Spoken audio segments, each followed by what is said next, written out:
Hello everyone, welcome to the lecture series on electrostatics. अब देखो, electrostatics जो है ना वो फिजिक्स का बहुत ही इंपॉर्टेंट चैप्टर है। हमारा जो महाराष्ट्र 12th बोर्ड है उन्होंने क्या किया है, फिजिक्स में इलेक्ट्रोस्टैटिक्स को दोनों ही स्टैंडर्ड में दिया है, मतलब 11th and 12th standard both.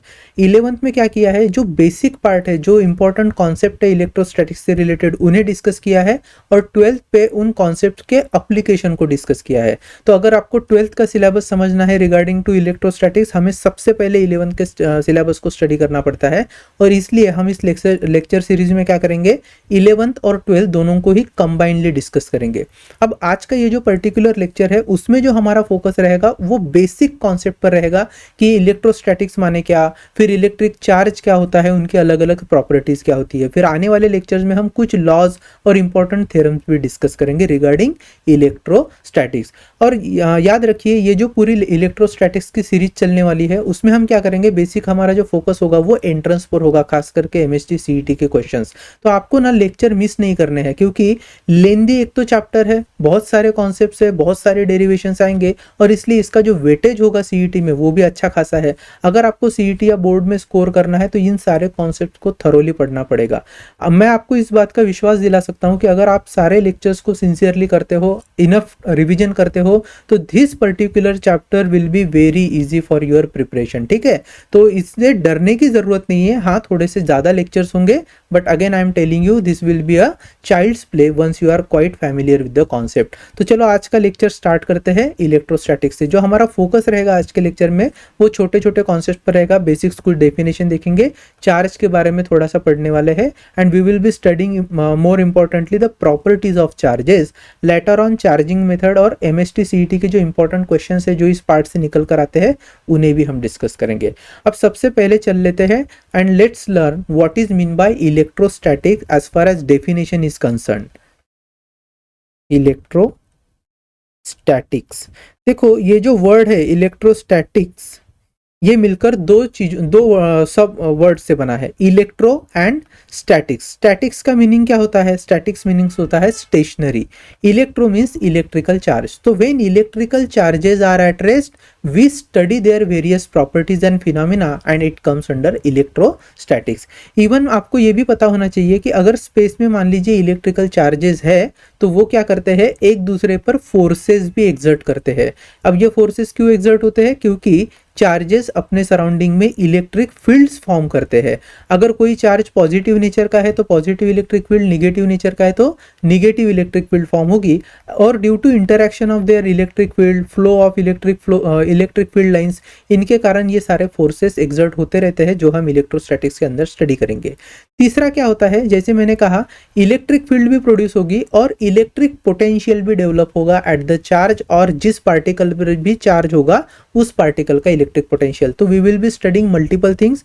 Firstly we can say that electrostatics is a branch of physics that deals with the study of charges at rest. Secondly, forces between them.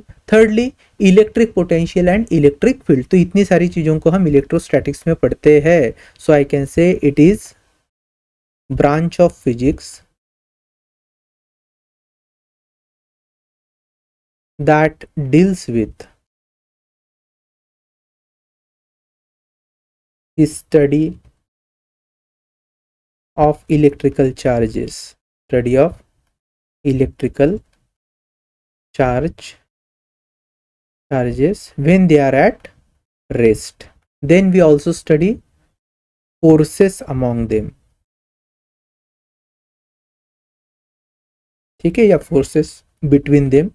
We also study electric field produced by these charges, electrical field and electric potential.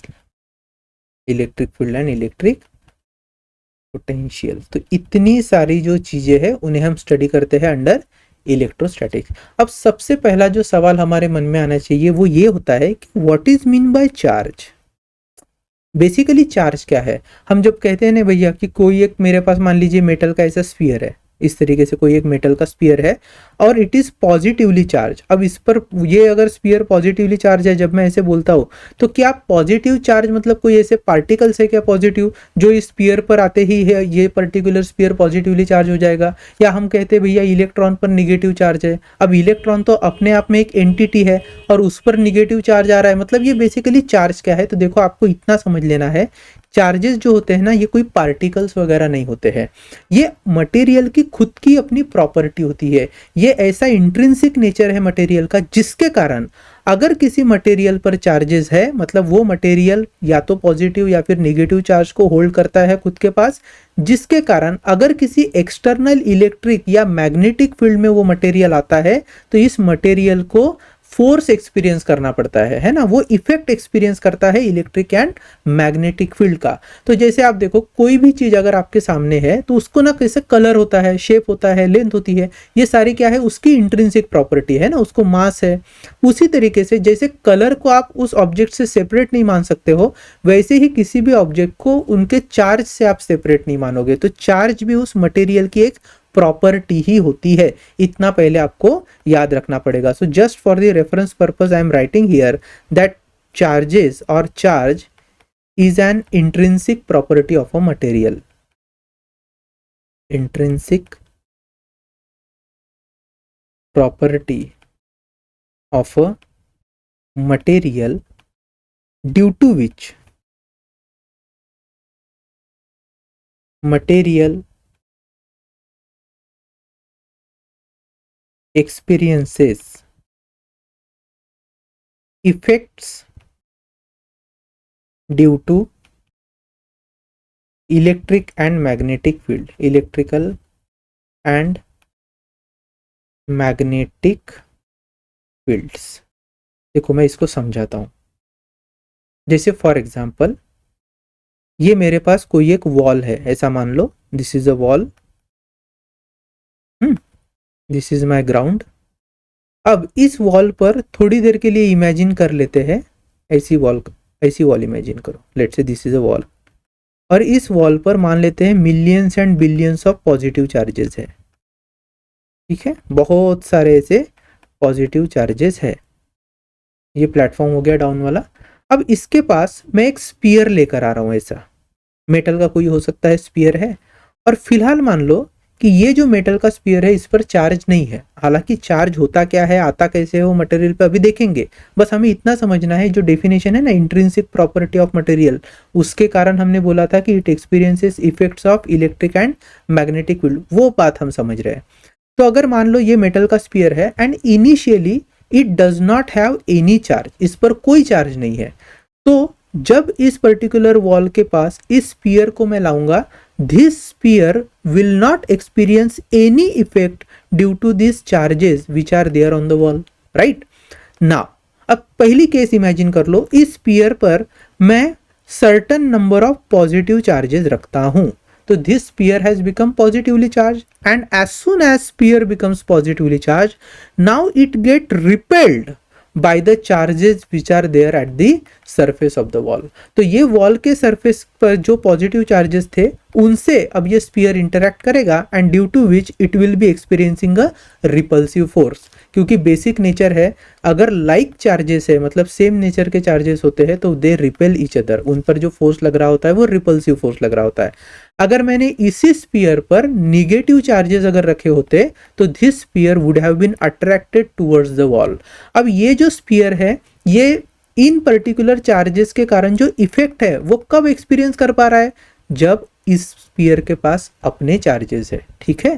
तो इसी तरीके से अगर material के पास charges होंगे तो ही वो क्या करेगा, इफेक्ट्स को एक्सपीरियंस करेगा, चाहे वो इलेक्ट्रिक फील्ड हो चाहे फिर वो मैग्नेटिक फील्ड हो। इतना बस आपको समझना है।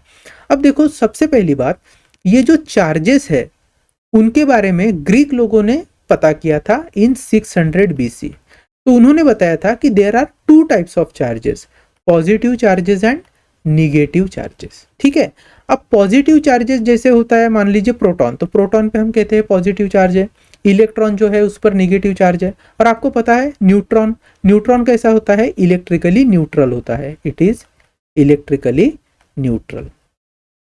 वैसे अगर देखा जाए तो कोई भी जो मटेरियल होता है ना, कोई भी मटेरियल वो इलेक्ट्रिकली न्यूट्रल ही होता है। इनिशियली अगर आप देखोगे तो उस पर्टिकुलर मटेरियल के अंदर जितने नंबर ऑफ प्रोटॉन्स होते हैं उतने ही नंबर में क्या होते हैं, इलेक्ट्रॉन्स प्रेजेंट होते हैं। और आपकी जानकारी के लिए मैं बता दूं, प्रोटॉन पे जो चार्ज है या इलेक्ट्रॉन पे जो चार्ज है उनका मैग्नीट्यूड सेम होता है। फॉर एग्जांपल प्रोटॉन पे जो पॉजिटिव चार्ज है उसके मैग्नीट्यूड को हम लिखते हैं 1.6 इंटू 10⁻⁻19 कूलम। कूलम को कैपिटल सी से रिप्रेजेंट किया जाता है और ये जो कूलम है it is the unit of ऐसा यूनिट ऑफ चार्ज। तो आगे हम कूलम पर और बात करेंगे, फिलहाल इतना समझ लो कि प्रोटॉन पर जो पॉजिटिव चार्ज होता है इट इज 1.6 इंटू 10⁻⁻19 कूलम, और जो इलेक्ट्रॉन पे चार्ज है it is minus times of 1.6 into 10⁻⁻19 coulomb.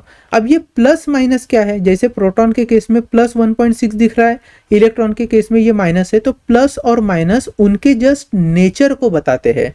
अब मैं थोड़ी देर में आपको समझाऊंगा कि ये नेचर क्या चीज है, बस इतना जान लो। अपोजिट पोलैरिटी होगी, अगर P पॉजिटिव E निगेटिव तो उनके चार्ज की पोलैरिटी अलग है, इतना आपको याद रखना है। अब इनिशियली जो भी आपका सब्सटेंस होगा, जैसे मैंने कहा, वो कैसा रहेगा, इलेक्ट्रिकली न्यूट्रल रहेगा, क्योंकि उसके अंदर इक्वल नंबर ऑफ इलेक्ट्रॉन और इक्वल नंबर ऑफ प्रोटॉन है, तो टोटल चार्ज अगर ऐड कर देंगे तो उनका समेशन हो जाएगा 0। नाउ अगर इस मटेरियल ने प्रोटॉन लूज कर लिए, प्रोटॉन लूज कर लिए मतलब प्रोटॉन अगर यहाँ से गायब हो गए, कुछ प्रोटॉन्स में हटा देता हूं, तो आप देखोगे कि अब number of protons are less, number of protons are less than the number of electrons. So जो क्यूमुलेटिवली देखोगे तो इस पर्टिकुलर स्फीयर पर निगेटिव चार्ज डेवलप हो जाएगा। और अगर कभी ऐसा हुआ कि प्रोटॉन तो प्रेजेंट है लेकिन इलेक्ट्रॉन कम हो गए, तो इस केस में ज्यादा नंबर ऑफ प्रोटॉन्स होने के कारण ये जो पर्टिकुलर ऑब्जेक्ट है वो फिर पॉजिटिवली चार्ज हो जाएगा। तो मटेरियल जब कहते हैं ना इंट्रिंसिक प्रॉपर्टी, चार्ज उनकी इंट्रिंसिक प्रॉपर्टी है, तो basically initially number of charges are same, proton and electron, but once and when any of the two it's reduced or increased then material gains specific charged nature, मतलब वो positive charge हो सकता है या negatively charge हो सकता है। फिर से सवाल आ गया ना, फिर चार्ज क्या है, तो हम कहेंगे चार्ज मटेरियल की प्रॉपर्टी है और वो उस प्रॉपर्टी के कारण किसी स्पेसिफिक इलेक्ट्रिक या मैग्नेटिक फील्ड में उस पर्टिकुलर बिहेवियर को शो करेगा। फॉर एग्जाम्पल जैसे ऊपर पॉजिटिव चार्जेस थे तो रिपेल हो जाएगा, और निगेटिव चार्जेस अगर मटेरियल पे थे तो वो अट्रैक्ट हो जाएगा towards this wall having numerous positive charges. आ रही है बात समझ में? अब देखो थोड़ा और डिटेल में बढ़ते हैं। अगर मैं कहूं इलेक्ट्रॉन, तो एक इलेक्ट्रॉन पे जैसे कहा मैंने निगेटिव चार्ज होता है, इस चार्ज का जो अमाउंट है, मैग्नीट्यूड है, इट इज माइनस ऑफ से 1.6 इंटू 10⁻⁻19 कूलम। फिर प्रोटॉन की बात आई थी, तो positive charge plus times of 1.6 into 10⁻⁻19 coulomb. अब जैसे मैंने कहा निगेटिव चार्ज नेचर को बताता है, तो यहाँ पर नेचर से मतलब क्या है, तो अगर मान लो ये again this is a wall having large number of positive charges, right. Now I am bringing one particular object here जिस पर एक सर्टन चार्ज है। अब हो सकता है वो इलेक्ट्रॉन हो सकता है वो प्रोटॉन हो, ठीक है। अब मैं जैसे ही इस पर्टिकुलर ऑब्जेक्ट को इस दीवार के पास लाता हूं और मैं देख रहा हूं कि this object is now being repelled, ये क्या हो रहा है, रिपेल हो रहा है। तो हम जानते हैं नेचर में लाइक जो चीजें होती है, जैसे साउथ साउथ पोल होता है मैग्नेट का, या नॉर्थ नॉर्थ पोल होते हैं, वो एक दूसरे को क्या करते हैं, रिपेल करते हैं। तो इसलिए अगर ये चार्ज रिपेल हो रहा है तो मैं कहूंगा, सॉरी, ये अगर ऑब्जेक्ट रिपेल हो रहा है तो मैं ये कहूंगा the charge which was there on the wall same charge has to be there. तो अगर इन पर पॉजिटिव चार्ज है तो ये भी क्या होना चाहिए, फिर पॉजिटिव चार्ज होना चाहिए। और अगर मान लो इस पर्टिकुलर दीवार पर अगर पॉजिटिव चार्ज है और ये जो पर्टिकुलर ऑब्जेक्ट है ये दीवार की तरफ अट्रैक्ट होकर आ रहा है, तो ये अट्रैक्शन कब पॉसिबल है, अगर इस ऑब्जेक्ट पर निगेटिव चार्ज है तो भले ही मैग्नीट्यूड ऑफ चार्ज सेम रहे लेकिन उनका जो नेचर है, either it will get attracted towards positive charge और it will be repelled from the positive charge. उस पर डिपेंड करेगा कि आपका जो चार्ज है वो पॉजिटिव है या निगेटिव है, बस इतना ही है। फिर आप ये भी सवाल पूछ सकते हो कि सर अगर कोई मटेरियल है उसको आप इलेक्ट्रिकली न्यूट्रल बोल रहे हो क्योंकि उसके अंदर नंबर ऑफ प्रोटॉन्स और नंबर ऑफ इलेक्ट्रॉन्स क्या है, सेम है, फिर न्यूट्रॉन में तो ना प्रोटॉन होते हैं ना इलेक्ट्रॉन होते हैं, तो वो क्यों इलेक्ट्रिकली न्यूट्रल है? इसका जो आंसर है, ये आंसर आपको पार्टिकल फिजिक्स में मिलता है। देखिए, चाहे इलेक्ट्रॉन हो, चाहे प्रोटॉन हो या चाहे न्यूट्रॉन हो, ये मिलकर बने होते हैं सब एटॉमिक पार्टिकल्स से, जिन्हें क्वार्क्स कहा जाता है। क्या कहा जाता है? क्वार्क्स। क्वार्क्स में भी दो टाइप होते हैं, up type and down type, up type and down type. Up type का जो क्वार्क होता है उसका जो चार्ज हम इमेजिन करते हैं वो होता है 2/3 टाइम्स ऑफ ई, और डाउन क्वार्क जो होता है उसका जो चार्ज है हम लेते हैं -1/3 टाइम्स ऑफ ई। तो किसी पर्टिकुलर एलिमेंट में, चाहे इलेक्ट्रॉन हो, प्रोटॉन हो या न्यूट्रॉन हो, उनमें कितने number of up quarks and down quarks है उस पर डिपेंड करेगा कि उसका चार्ज क्या होगा।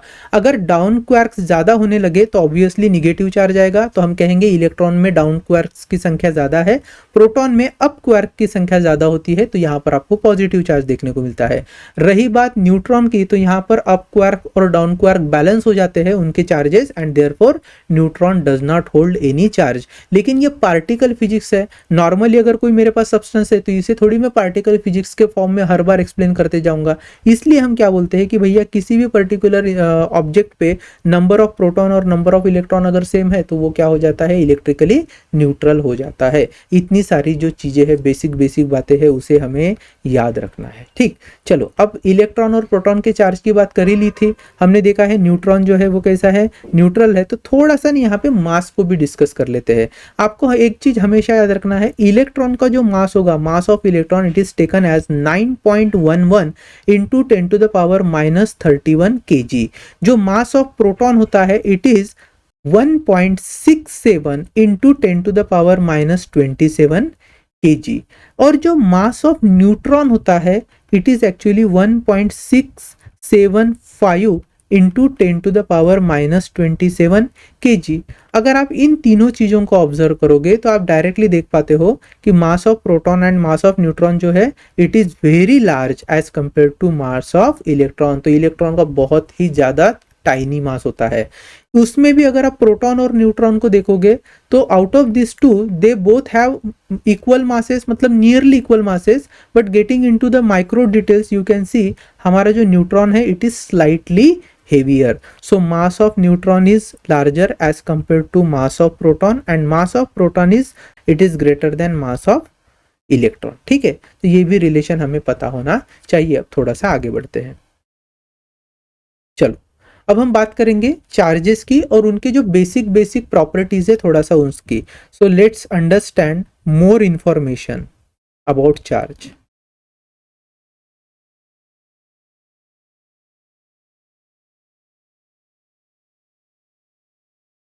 चलो सबसे पहले टू टाइप्स है,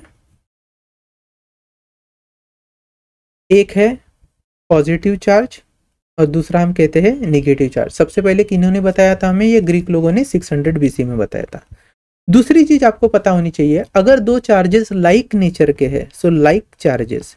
अब लाइक चार्जेस मतलब मान लीजिए दो कोई सब्सटेंस है और दोनों पर ही पॉजिटिव चार्ज होंगे या फिर दोनों पर ही अगर नेगेटिव चार्ज है तो ये लाइक चार्जेस होते हैं। लाइक चार्जेस में आपको रिपल्सिव फोर्स देखने को मिलता है। So like charges have repulsive force in between them.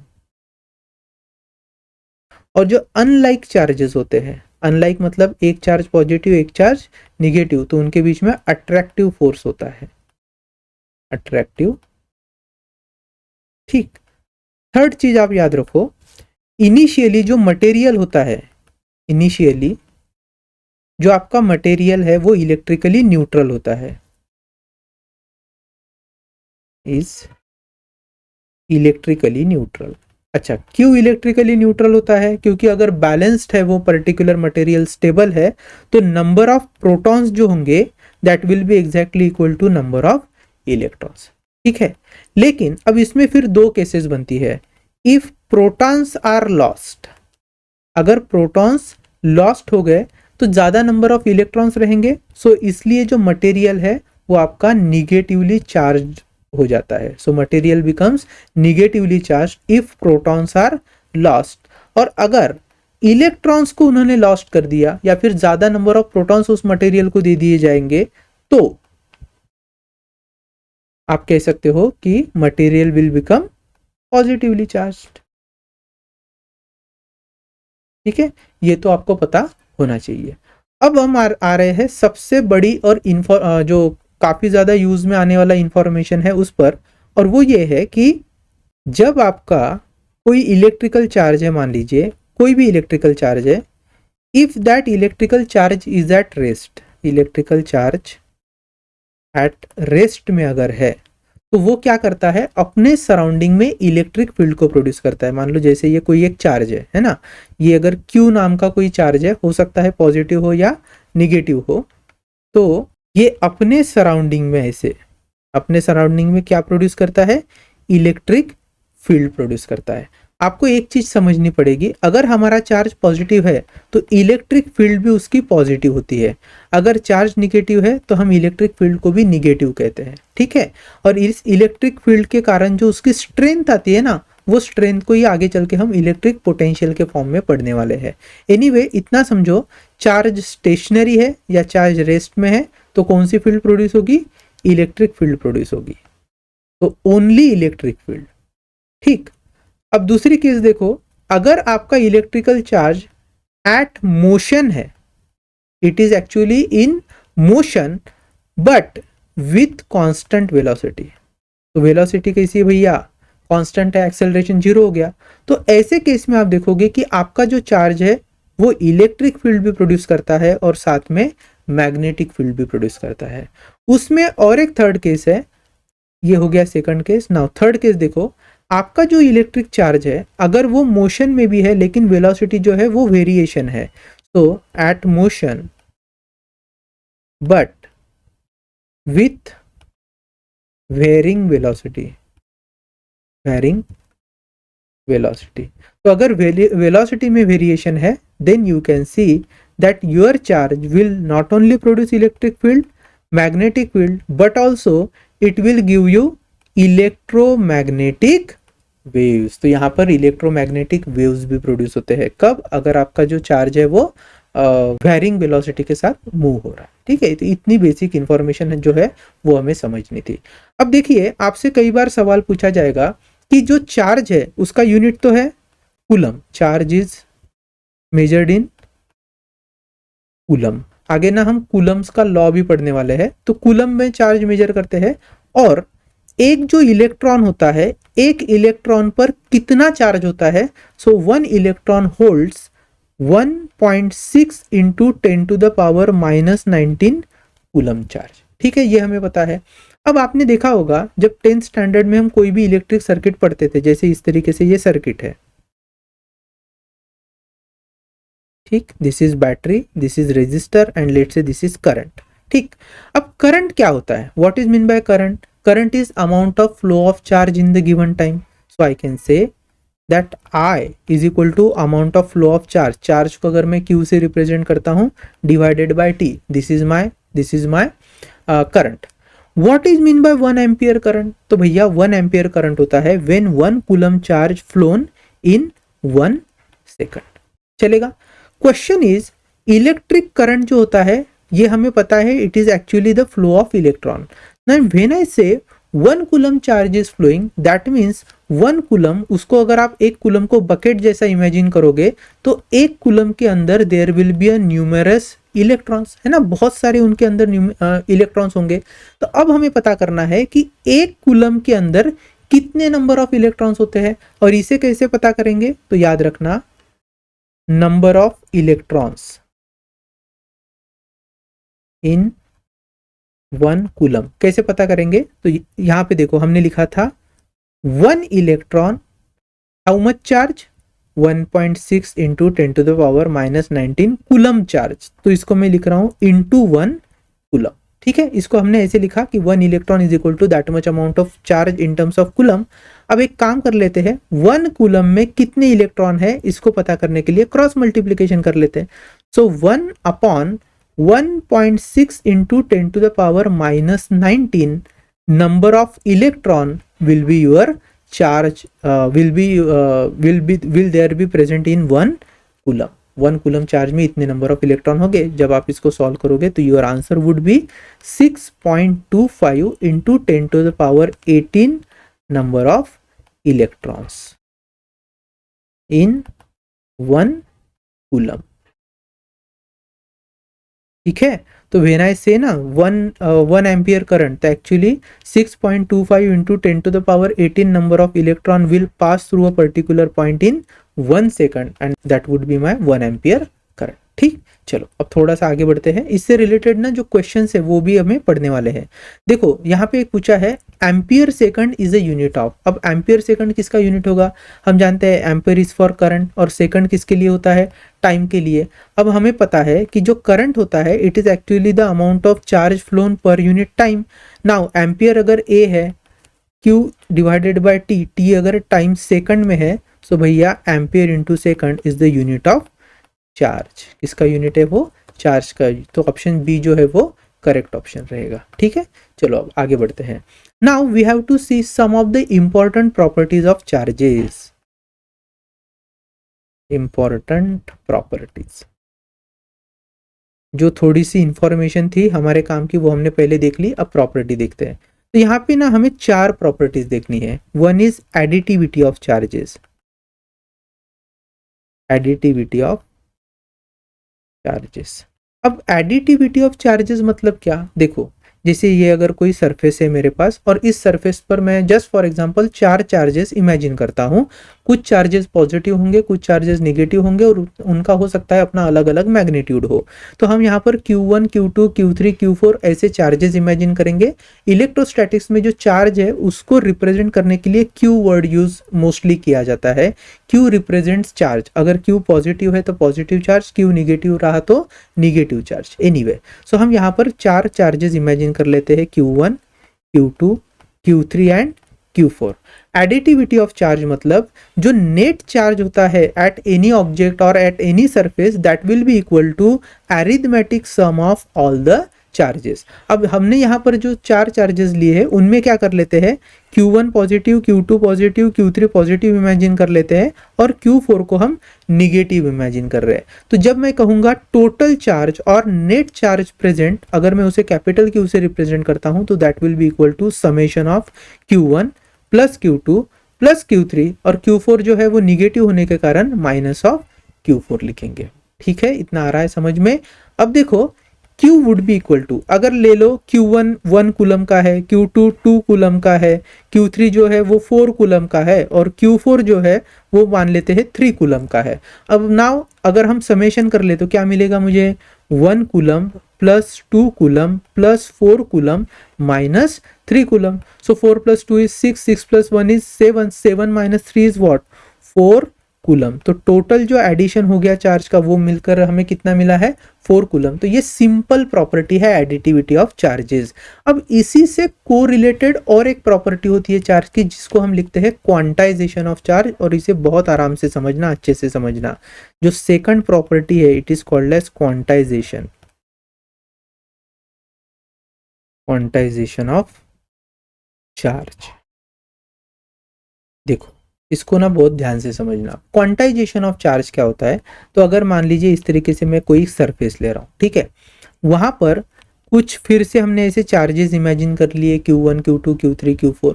इनकी ना चार्ज के टर्म में कोई वैल्यू होगी। For example, just for example ना, Q1 में ले रहा हूँ 2 times of E। Now what is E? E is actually 1.6 into 10 to power minus 19 coulomb. तो एक E की value 1.6 into 10 to power minus 19 अगर कूलम है, if it is negative that E represents electron, if it is positive that represents proton. Now Q1 represent 2 times of E, वैसे ही अगर Q2 represents 1 time of E, Q3 represents let's say 3 times of E and Q4 represent से 4 times of E। तो यहाँ पे जो total charge की value होगी इन terms of E वो कितनी हो जाएगी? और सभी को क्या मान लेते हैं? यहाँ पर 3 पॉजिटिव मान लेते हो, लास्ट वाला निगेटिव मान लेते हैं। तो ये हो जाएगा 2 + 1 3, 3 + 3 6 times of E minus 4 times of E। तो आपका जो फाइनल आंसर होगा वो होगा 2 टाइम्स ऑफ E। तो जो नेट चार्ज होता है उसका जो अमाउंट है इन टर्म्स ऑफ E वो हमेशा क्या आना चाहिए? इंटीजर आना चाहिए, कभी फ्रैक्शन नहीं आना चाहिए। सो क्वांटाइजेशन ऑफ चार्ज हमसे बोलता है कि total charge given at any surface will be n times of E and n will never be a fraction. n क्या होगा? कभी फ्रैक्शन नहीं होगा। जैसे अब मैं आपको फिर से एक एग्जांपल देता हूँ क्वांटाइजेशन में। Let's say capital Q is equal to 3.2 into 10 to the power minus 19 C। ठीक, अब क्या ये क्वांटाइजेशन के प्रिंसिपल को सपोर्ट करता है या नहीं, ऐसा अगर मुझे देखना है तो मैं देख पाता हूं the same Q can also be written as 2 times of 1.6 into 10⁻⁻19 coulomb, और ये जो 1.6 इंटू 10⁻⁻19 है that represents E, so Q is equal to 2 times of E and that basically supports quantization. कभी भी आपको Q की वैल्यू 2.3 टाइम्स ऑफ E ऐसे नहीं मिलेगी, 2.05 टाइम्स ऑफ E ऐसे नहीं मिलेगी, 1.63 टाइम्स ऑफ E ऐसे नहीं होता है, ठीक है। Either it will B 1E, 2E, 3E, 4E या वॉट एवर, जितना आप जाना चाहो इन्फिनिटी तक जा सकते हो, लेकिन n की वैल्यू हमेशा एक इंटीजर रहेगी and that is being called as a quantization of charge. ठीक, थर्ड प्रॉपर्टी है कंजर्वेशन ऑफ चार्ज।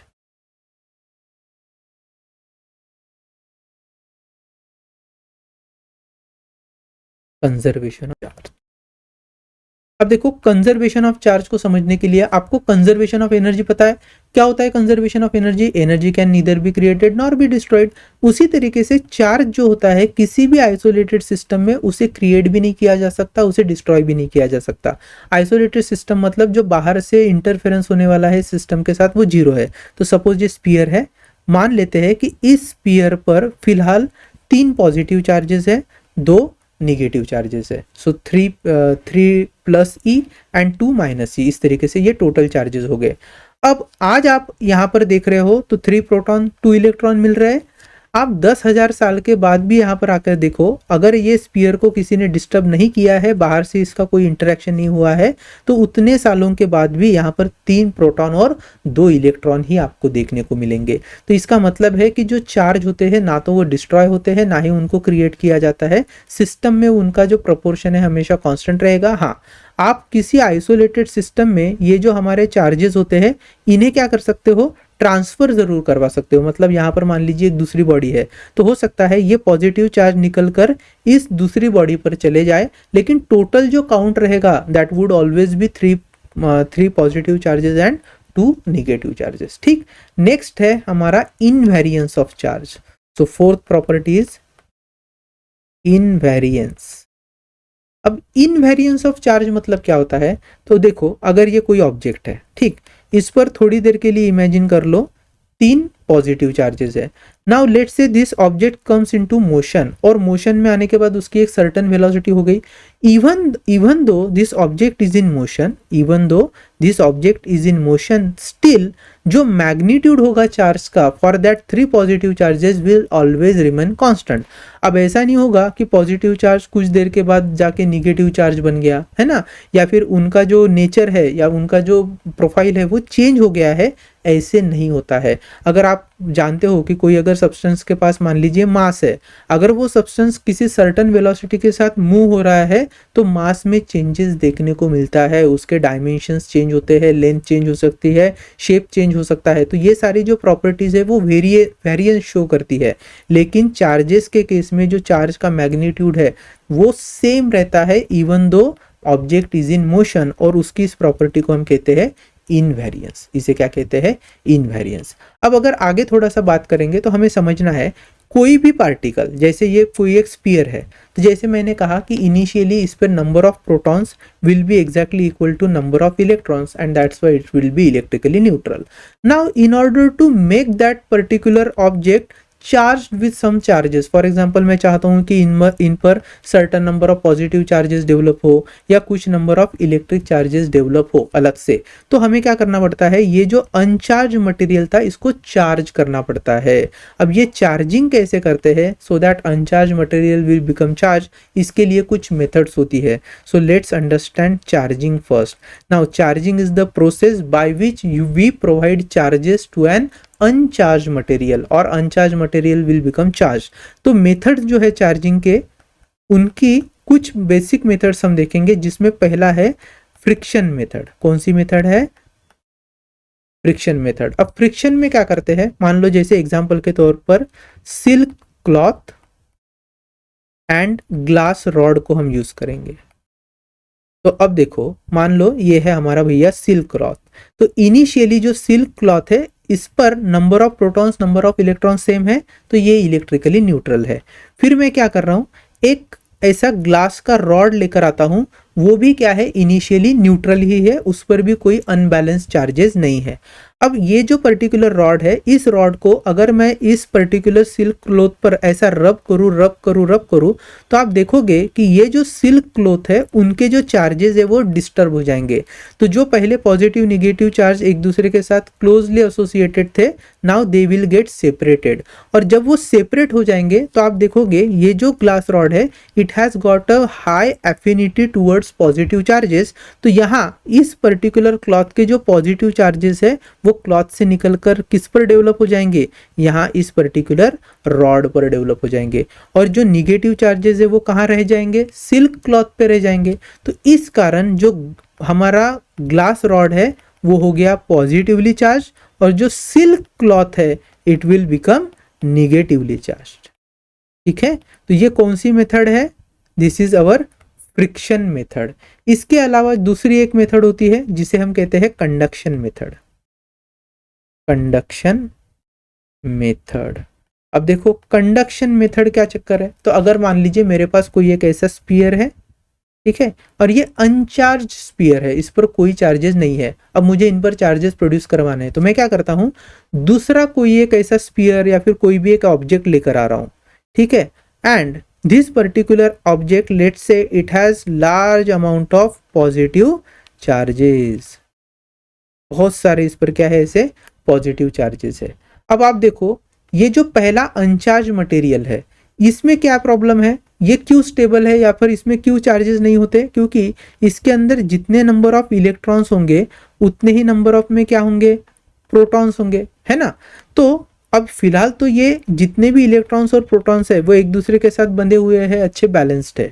हम क्या कर लेते हैं, ये जो ऑब्जेक्ट हमने फुल्ली चार्ज ऑब्जेक्ट लिया है इसे लाते हैं and we make them come in contact with the uncharge material. तो जैसे ही ये कांटेक्ट में आ जाएगा आप देखोगे because large number of positive charges were there at this specimen, ये जो निगेटिव चार्जेस है अनचार्ज मटेरियल के दे विल गेट जंप, और वो इस चार्ज वाले मटेरियल के जो पॉजिटिव चार्जेस है उनके साथ फ्यूज हो जाएंगे। तो यहाँ पर जो नंबर ऑफ पॉजिटिव चार्जेस है वो कम हो गए क्योंकि निगेटिव चार्ज ने उन्हें ऑक्यूपाई कर लिया, तो चार्जेस कैंसिल हो गए। अब थोड़ी देर के लिए समझो, इनिशियली अगर इस पर 1000 नंबर ऑफ पॉजिटिव चार्जेस थे, कितने 1000, तो जैसे ही ये 4 इलेक्ट्रॉन इस पर जंप कर लेंगे और उन 4 पॉजिटिव चार्जेस को न्यूट्रलाइज कर देंगे, so we will have 996 positive charges left. इतना आ रहा है समझ में। और फिर हम क्या कर लेते हैं, ये जो पर्टिकुलर स्फीयर था उसे हम यहाँ से हटा देंगे। जैसे ही इसको यहाँ से हटा देंगे तो जो अनचार्ज स्फीयर था अब उस पर क्या बचे हैं, मान लेते हैं यहाँ पर अगर 4 पॉजिटिव चार्जेस मतलब प्रोटॉन थे, तो अब ये स्फीयर पर एक्स्ट्रा 4 प्रोटॉन्स बचे हैं, जिसके कारण ये जो स्फीयर है जो इनिशियली अनचार्ज था अब ये चार्ज्ड हो चुका है।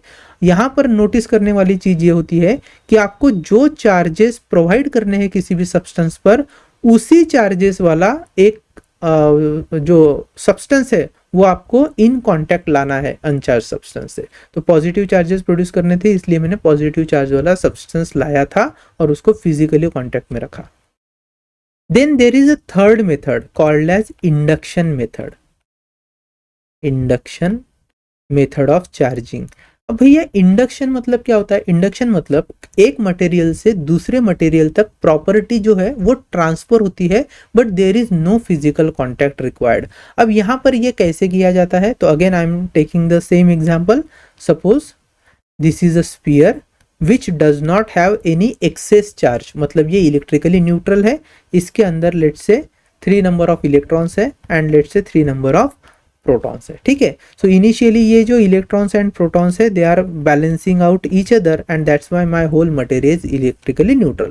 Now I want to develop charge. अब मैं चाहता हूँ कि ये जो पर्टिकुलर मटेरियल है इस पर से निगेटिव चार्ज आना चाहिए। तो हम क्या करते हैं, निगेटिव चार्ज अगर लाना है तो मैं कोई एक दूसरा मटेरियल लेकर आऊंगा which is fully charge with से पॉजिटिव चार्जेस। तो ये जो मटेरियल है ये फुल्ली पॉजिटिवली चार्ज्ड है। अब इस मटेरियल को भले ही हम अनचार्ज मटेरियल के पास लाएंगे लेकिन उनके बीच में कोई फिजिकल कांटेक्ट नहीं होगा। अब आप ये देखोगे कि जो लाइक चार्जेस है वो रिपेल ईच अदर करेंगे और जो अनलाइक चार्जेस है उनके बीच में अट्रैक्शन होगा। तो यहाँ जो पॉजिटिव चार्ज है वो क्या करते हैं, अपने सराउंडिंग में पॉजिटिव इलेक्ट्रिक फील्ड प्रोड्यूस करते हैं और उसके कारण जो अनचार्ज मटेरियल के पॉजिटिव चार्जेस थे दे विल बी रिपेल्ड। तो रिपेल होने के कारण वो एक जगह पे ऐसे एक्यूमुलेट होना स्टार्ट करेंगे at one side of the surface of the sphere, और इन पॉजिटिव चार्जेस के कारण जो निगेटिव चार्जेस थे अनचार्ज ऑब्जेक्ट के पास they will be feeling force of attraction. तो अट्रैक्शन के कारण अब ये जो निगेटिव चार्जेस है वो यहाँ पर आ चुके हैं at near the surface of the uncharge material, और जो पॉजिटिव चार्जेस है वो यहाँ से हटके इस सरफेस पर आ चुके हैं। ठीक है, अब देखो इनके बीच में एक तरीके से तो आप कह सकते हो कि पोलैरिटी एग्जिस्ट हो गई, एक साइड पर नेगेटिव दूसरे साइड पर पॉजिटिव। अभी ये जो चार्जेस है ऐसे जंप नहीं करने वाले हैं, ठीक है, यहाँ यहीं पे इस सरफेस पे है। Now what we will be doing, we will provide grounding. इसको आप अर्थिंग जैसा समझ लो। हमारे घर में होते हैं ना इलेक्ट्रिसिटी में अर्थिंग होता है। क्या होता है, घर में अगर अचानक से करंट बढ़ जाए, सर्ज इन करंट आ जाए, तो उस एक्सेस करंट को पास करवाने के लिए ताकि हमारा जो इक्विपमेंट है वो खराब ना हो तो अर्थिंग प्रोवाइड की जाती है और एक्सेस करंट इस अर्थिंग के थ्रू अर्थ में चला जाता है। उसी तरीके से ये जो स्पीयर था उस स्पीयर को भी हमने अर्थिंग प्रोवाइड किया, जिस कारण ये जो पॉजिटिव चार्जेस है now they will move in a downward direction. अब उन पर ऐसा कंपल्शन क्यों आया है, why they are moving in a downward direction via earthing, because एक तो अर्थिंग जो है वो ऐसे स्पेस में होगा जहां पर there is a lack of positive charges. So हमेशा जो है चार्ज रहे चाहे एनर्जी है, it moves from high potential to low potential, तो this charges will move from here to here. दूसरा, इन पर ऑलरेडी फोर्स ऑफ रिपल्शन लगी रहा है because of this other charge element, so under the influence of that repulsive force this charge will also move, and we can say once and when these positive charges are moving or getting grounded, हम क्या करेंगे थोड़ी देर के बाद इस grounding को ही हटा लेंगे। तो जैसे ही आप इस ग्राउंडिंग को हटा लोगे और ऑलरेडी ये जो आपके पास चार्ज मटेरियल था इसको भी अगर आप हटा दोगे थोड़ी देर के बाद, तो आप देखोगे कि हमारा ये जो अनचार्ज सब्सटेंस था अब वो निगेटिवली चार्ज हो चुका है। ठीक, यहाँ पर नोटिस करने वाली बात यह है, अगर आपको निगेटिव चार्ज डेवलप करने हैं तो इंडक्शन मेथड में आपको पॉजिटिव चार्ज वाला जो एलिमेंट है उसे पास लाना है, और अगर आपको यहाँ पर पॉजिटिव चार्जेस डेवलप करने होते तो हम क्या करते हैं, जो एलिमेंट पास लाएंगे चार्ज एलिमेंट वो निगेटिवली चार्ज होगा। कंडक्शन में इसका उल्टा था, कंडक्शन में जो चार्ज आपको डेवलप करवाने हैं उसी चार्ज वाला आप दूसरा मटेरियल फिजिकली कांटेक्ट में लाते थे, इंडक्शन में इसका उल्टा है। अब इसके अलावा भी चार्जिंग के मेथड्स होते हैं। अगर मैं कुछ मेथड्स की बात करूँ तो केमिकल रिएक्शंस वाली मेथड होती है, ठीक है, जहां पर सरफेस को केमिकली ट्रीट करके आप उसको उस पर्टिकुलर सरफेस को चार्ज सरफेस बना सकते हो। Then there is one more method called as diffusion. तो जो बायोलॉजिकल सेल्स होते हैं ना, वो सेल्स में डिफ्यूजन होता है, उनके कारण जो चार्जेस है वो एक जगह से दूसरे जगह जाकर वहां पर डेवलपमेंट देखने को मिलता है, सरफेस जो है वो चार्ज हो जाते हैं। थर्ड जो मेथड है इसके अलावा बहुत इंटरेस्टिंग मेथड है thermo electric effect. Thermo electric effect, या फिर और इस तरीके से एक है फोटो इलेक्ट्रिक इफेक्ट।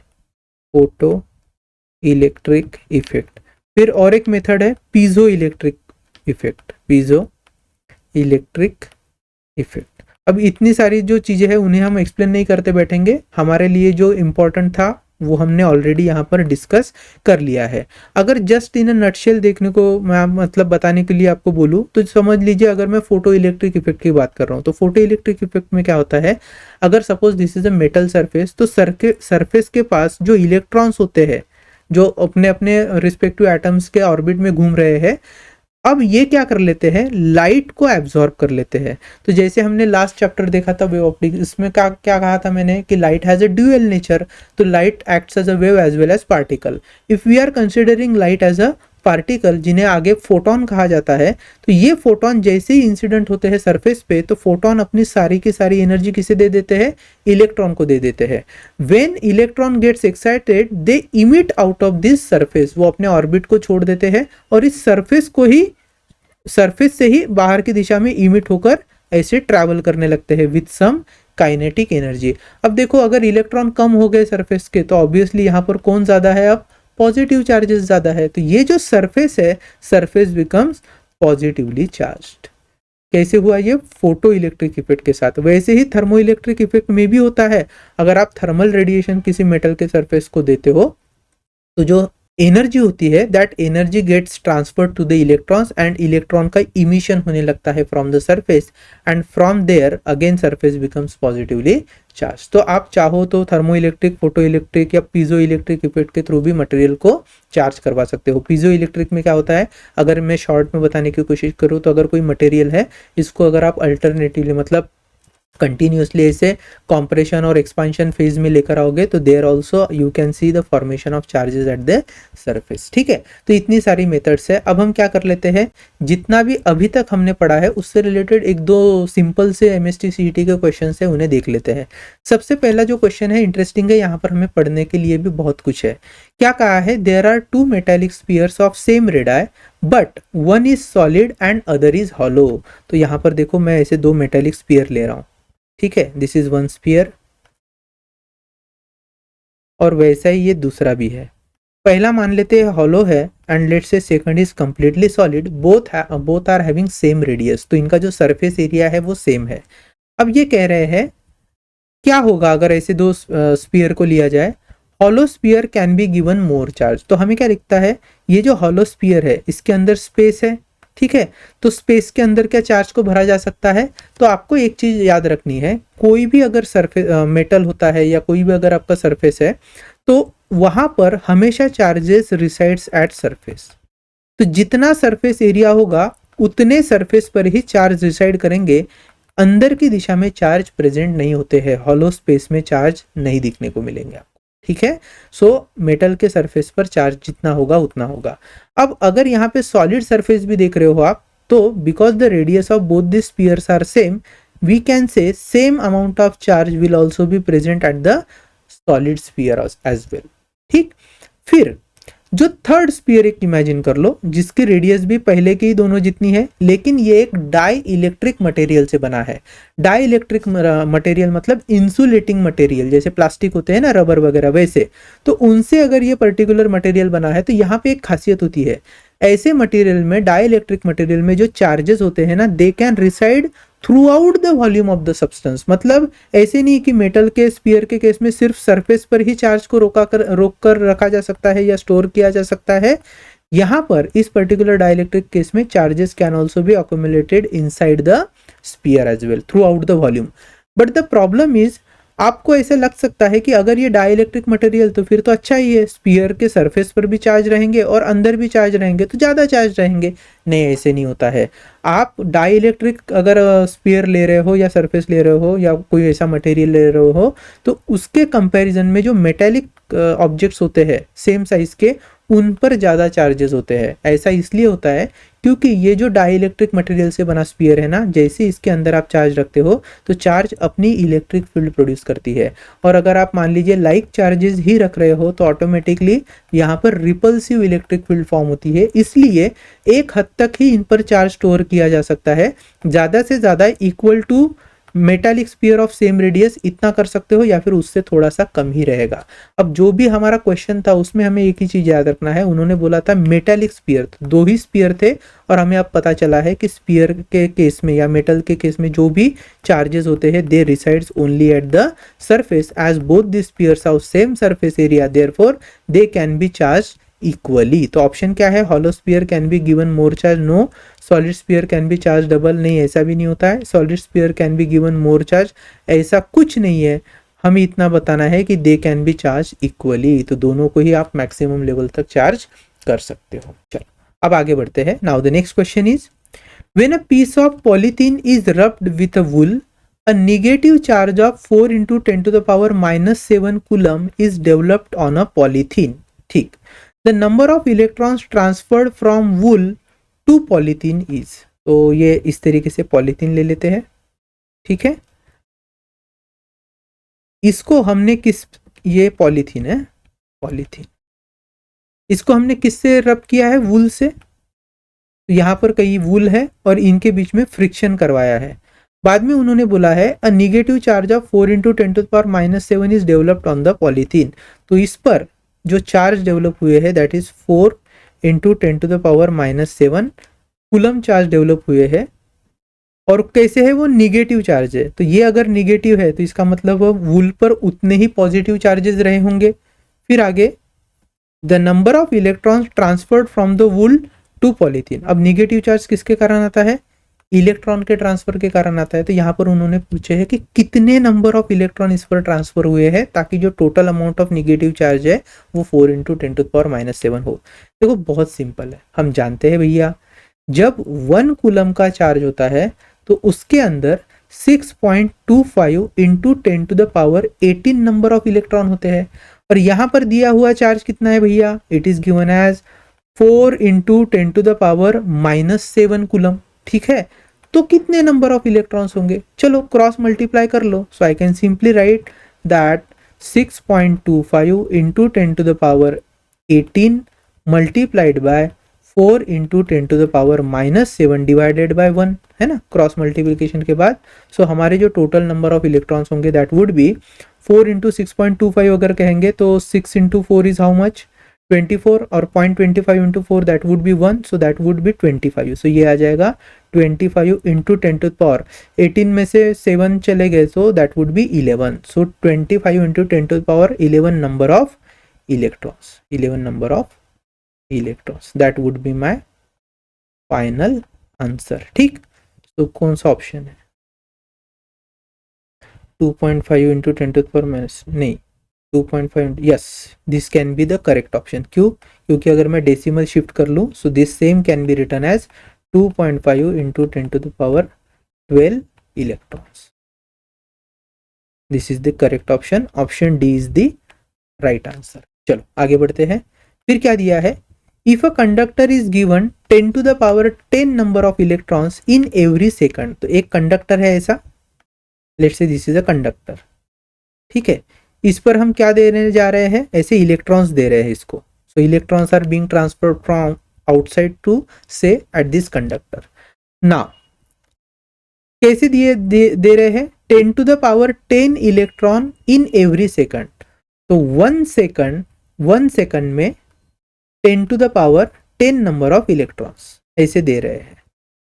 फिर आगे पूछा है the time required for the conductor to get a total charge of 1 coulomb will be nearly. मतलब इस कंडक्टर पर अगर मुझे 1 कूलम चार्ज डेवलप करना है तो कितना टाइम देना पड़ेगा। जैसे एग्जांपल के तौर पर अगर 1 कूलम चार्ज 100 इलेक्ट्रॉन से होता और मैं अगर हर सेकंड 1 इलेक्ट्रॉन दे रहा हूं तो कितने समय के बाद 1 कूलम चार्ज डेवलप होता, 100 सेकंड के बाद। बस वैसे ही है।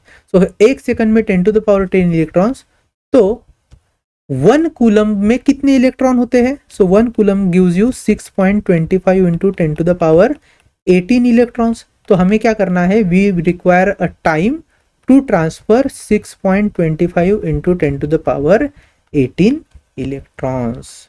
ठीक है, तो अब चलो फिर से क्रॉस मल्टीप्लिकेशन कर लेते हैं। तो क्या आ जाएगा, 1 into 6.25 into 10⁻18 divided by 10�10 second.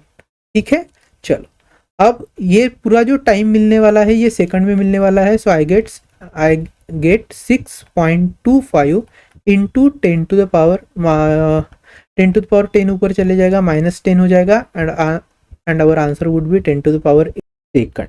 ठीक, अब देखो हमारा जो आंसर्स है, जो ऑप्शंस हमें दिए हैं वो किस में दिए हैं, आवर्स में, डेज में, ईयर्स में, या दोनों ही ऑप्शन ईयर्स में है लास्ट के। तो देखो ये जो नंबर है 6.25 into 10⁸, it is a very large number. तो ऑब्वियसली अगर मैं इसको आवर में भी कन्वर्ट करूंगा तो भी हमारा आंसर मैच नहीं करेगा। करने को तो देख सकते हैं, चलो आवर्स में और डेज में करके देखते हैं क्या हमारा आंसर मैच होता है। तो हम जानते हैं भैया 1 hour is equivalent to 3600 second, क्योंकि 1 मिनट में 60 सेकंड और 1 आवर में 60 मिनट। तो इस तरीके से हम क्या करेंगे, अगर इसको 3600 से डिवाइड कर लेंगे तो हमारा जो आंसर है वो किस में मिलेगा, हमें आवर्स में मिलेगा।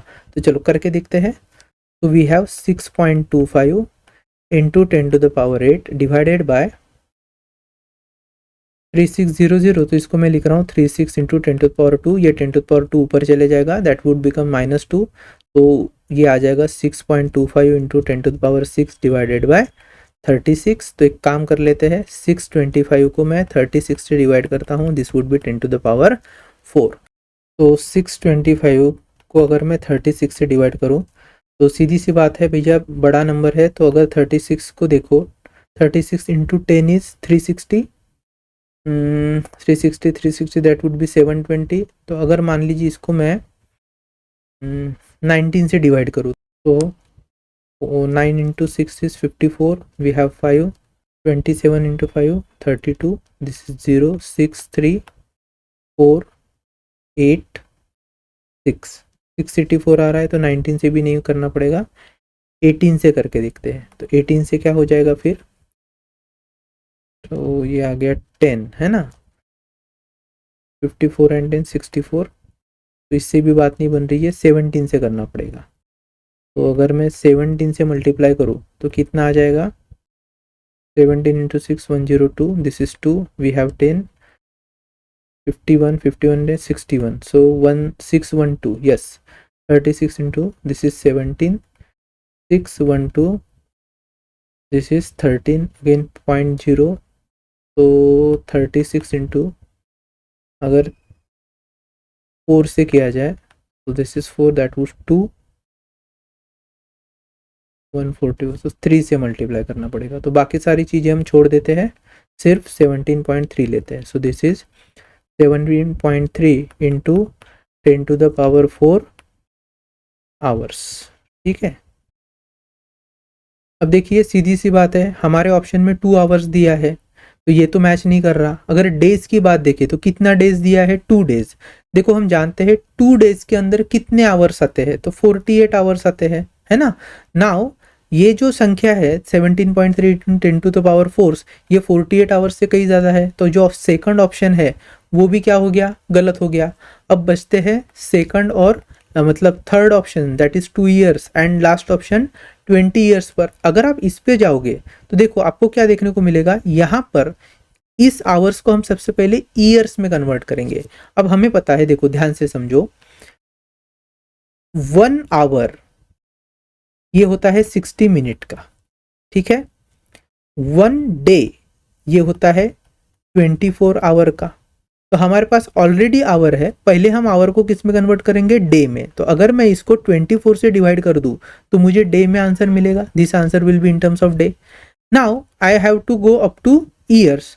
तो हम जानते हैं भैया 1 year is how much, that is 365 day. तो मिला, इसको सॉल्व करेंगे तो आंसर हो जाएगा हमारा डेज में। अब डेज को मैं फिर से डिवाइड करूंगा 365 से, तो हमारा जो आंसर आ जाएगा वो किस में आ जाएगा, ये फाइनल जो आंसर होगा, ये आंसर होगा हमारा ईयर्स में। So this answer will be in terms of years. तो चलो सॉल्व करके देखते हैं। Now I can write this as, ये सारा मैं मिटा देता हूँ ताकि हमारे पास कैलकुलेशन के लिए जगह हो। 173 into 10 to the power 3 divided by से 24, और ये बचा है 365। अब इतना बहुत बड़ा कैलकुलेशन हो जाएगा, तो चाहो तो इसको और शॉर्ट करके लिख सकते हैं, बट ठीक है, बहुत ज़्यादा शॉर्ट करूँगा तो आंसर मैच होने का जो चांस है वो कम हो जाएगा। तो एक काम करते हैं, चलो सबसे पहले 173 को हम 24 से डिवाइड करेंगे। सो 24, दिस इज 173 ना, सो 173 इंटू 2, व्हाट इज दैट, 6 4 346 ना। तो देखो एक काम करो, 173 वन जा 173 एंड 173 इंटू 2 जो है वो ऑलमोस्ट है 346, तो इसको 2 पॉइंट समथिंग आंसर आएगा। तो मान लो मैं 2 पॉइंट करके ही देख लेता हूँ ना। तो अगर 365 को 173 से डिवाइड करूँ तो मेरा आंसर आता है 2, that is 346 419, this is 19, then 0.0, so 173 into 1, so 2.1, ठीक है। तो ये नियरली 2.1 है। अब देखो और सिंपल हो जाएगा क्वेश्चन। तो दिस इज 1/24 इंटू 2.1, ऊपर बचा है 10 to the power 3, so I can write this as 1000 divided by 24 1 जा 24, दिस इज 4 पॉइंट आता है हमारे पास 2, 24 इंटू टू इज 48, 48 में 50, ठीक है। सो 50.4 है। तो एक काम कर सकते हैं, अगर आप चाहो तो ऊपर 10,000 अगर मैं लिखता हूँ, देखो ध्यान से, अगर मैं ऊपर 10,000 लिखूंगा तो ये हो जाएगा 504। 504 इज ऑलमोस्ट जो है वो 500 है, अगर ऐसा मैं मान लूँ। सो दिस इज 1, और अगर आप यहाँ से देखोगे तो 500 इंटू टू इज 1000, तो ये हो गया 20। सो 19 पॉइंट समथिंग आंसर आएगा, बट दिस इज नियरली 20 आ रहा है। तो जो 20 ईयर्स है ना, वही हमारा करेक्ट ऑप्शन होना चाहिए। So this 20 years will be my correct option. आ रही है क्या बात समझ में? तो इतना इजी क्वेश्चन था, बट हाँ कैलकुलेशन इंटेंसिव भी था। अब आगे के लेक्चर में हम पढ़ेंगे कूलम्स लॉ के बारे में, and believe me Coulomb's law जो है वो इलेक्ट्रोस्टैटिक्स का बेस है। तो अगर कूलम्स लॉ समझ में आ गया तो हम कहेंगे कि हमारे इलेक्ट्रोस्टैटिक्स की पहली स्टेट हमें समझ में आ गई।